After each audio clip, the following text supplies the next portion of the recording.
आपण पाहत आहात सत्याची बाजू मांडणारं हक्काचं न्यूज चॅनल M24 तास। शासनाच्या नाकर्तेपणामुळे हर्षल पाटीलचा मृत्यू, मनसे संघटना पाटील कुटुंबांच्या कायम पाठीशी राहणार, अवधूत चव्हाण। शासनाच्या नाकर्तेपणामुळे तांदुळवाडी येथील हर्षल पाटील या नवकंत्राटदाराला आपला जीव गमवावा लागला। याची सर्व जबाबदारी शासनाने घेऊन त्यांना तत्पर मदत करण्यासाठी आम्ही पाटील कुटुंबियांच्या पाठीशी खंबीरपणे उभे राहणार असल्याचे मनसे अभियंता आणि कंत्राटदार संघटना कार्याध्यक्ष अवधूत चव्हाण यांनी सांगितले। ते आज मुंबईवरून तांदुळवाडी तालुका वाळवा येथील हर्षलच्या कुटुंबाची भेट घेण्यासाठी आले असता बोलत होते। यावेळी आलेल्या सर्व पदाधिकाऱ्यांनी पाटील यांचे सांत्वन करून तुम्ही घाबरून जाऊ नका, आम्ही तुमच्या सोबत असल्याचा विश्वास दिला।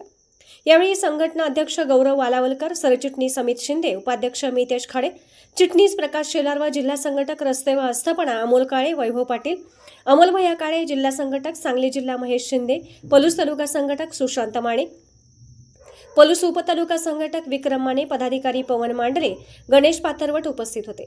चव्हाण पुढे म्हणाले की हर्षल प्रकरणाबाबत माहिती घेऊन त्यांना लागेल ती मदत करण्याचे राज ठाकरे यांनी अवधूत चव्हाणसह पदाधिकाऱ्यांना सांगितले होते। त्या अनुषंगाने संघटनेचे पदाधिकारी आज तांदुळवाडीमध्ये आले होते। तर मनसे अभियंता आणि कंत्राटदार संघटनेच्या माध्यमातून कंत्राटदार व अभियंता यांच्या कामावरील अडीअडचणी जाणून घेऊन त्यांना संरक्षण देण्याचे काम करत आहे।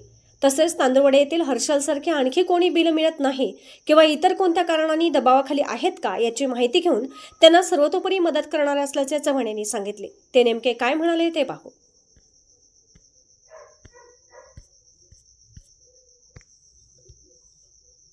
आज सांगलीमध्ये तांदुळवाडीत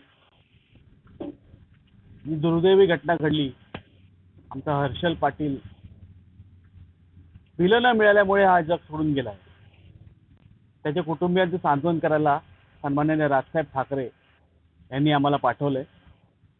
महाराष्ट्र नवनिर्माण सेनेची मनसे अभियंता आणि कंत्राटदार संघटना या संघटनेचे आम्ही सगळे पदाधिकारी आहोत।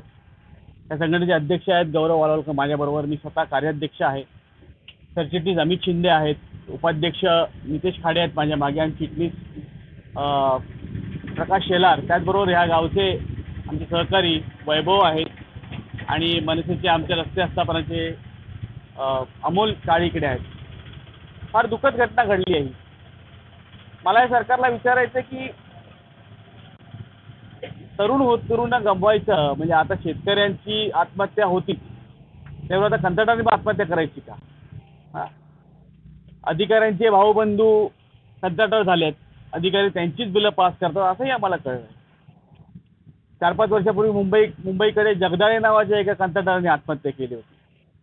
म्हणजे आता सरकारने ठीक आहे लाडक्या बहिणी आहेत, पण मग हर्षलची बायको लाडकी बहीण नाही का? हर्षलची आई लाडकी बहीण नाही का? कंत्राटदारांचे पैसे दुसऱ्या हेडला वळवायचे आणि कंत्राटदारांना काम करून द्यायचं नाही। आम्हाला असंही कळलं की इथे काही मोठी झेंडा आहेत त्यांच्याकडे सगळी कामं असतात आणि मग ते लोकांना काम, मला नावं नाही कोणाची घ्यायची। मग अशा लोकांनी, अशा संघटनांनी ह्या लोकांवर शोषण करून त्यांना काय मिळणार आहे? असा तरुण जर महाराष्ट्रातनं हिरमोसला आणि आत्महत्या करायला लागला तर कुठे आपण महाराष्ट्र घेऊन चाललोय? या महाराष्ट्राचे मुख्यमंत्री मोठ्या विकासाच्या गोष्टी करतात, पण विकास करणारे हे कंत्राटदारच आहेत ना। मग हे जे लहान कंत्राटदार आहेत ते विचार नको करायला का? बापू मंत्र्याचं पाप आहे, त्याला माहित आहे कोणी काम केलेलं म्हणे। अहो या अख्ख्या महाराष्ट्रामध्ये जर कोण काम करत असेल सब कॉन्ट्रॅक्टरच करतात, मेन कॉन्ट्रॅक्टर किती कामं करतात मला सांगा ना। आम्ही सगळे कंत्राटदार आहोत आणि इंजिनियर आहोत, आम्हाला माहिती आहे काय चालतं ते। असा हात वर करून सरकारचं कसं चालेल? त्यामुळे या गोष्टीचा आम्ही निषेध करत आहोत। या सरकारने या गोष्टीकडे इतकं दुर्लक्ष केलेलं आहे। आज राज्यभरामध्ये कंत्राटदारांचे जवळजवळ 1 लाख कोटीच्या वरती पैसे पेंडिंग आहेत। ते कोणाचे? त्यांच्या बहिणी, त्यांच्या बायका, तुमच्या लाडक्या बहिणी नाहीत का?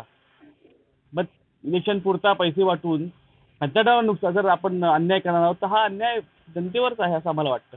आणि म्हणून सन्माननीय राजसाहेब ठाकरे यांनी आम्हाला तातडीने इथे पाठवलं।